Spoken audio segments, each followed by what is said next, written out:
মনে রেখো, এক সময় আওয়ামী লীগ ছিল না, বিএনপি ছিল না, জাতীয় পার্টি ছিল না, জামাত ছিল না, ইসলামী আন্দোলন ছিল না, খেলাফত মজলিস ছিল না, তখনও কিন্তু আহলে সুন্নাত ওয়াল জামাত ছিল।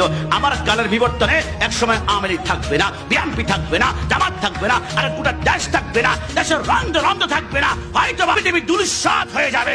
এটা সানাউ ফাতারাত ওয়াইদাল কাওয়াকিব তাসারাত। আর তখনও আহলে সুন্নাত ওয়াল জামাত থাকবে, কারণ ওই দলের প্রতিষ্ঠাতা মদিনাওয়ালা যেই দলের প্রতিষ্ঠাতা।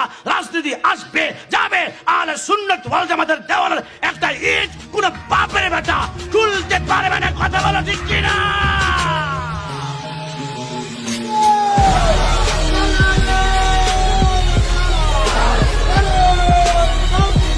এবার বলো, যত পারো দালাল তা বলতে পারো, আমরা রাজি আছি। তবে আমরা বলে দিই, আমরা সেই দলের দালাল যেই দল মদিনাওয়ালার দলের দালালি করবে। সেই দলের দালাল মৃত্যুর আগ পর্যন্ত বললে আমাদের কষ্ট লাগবে না।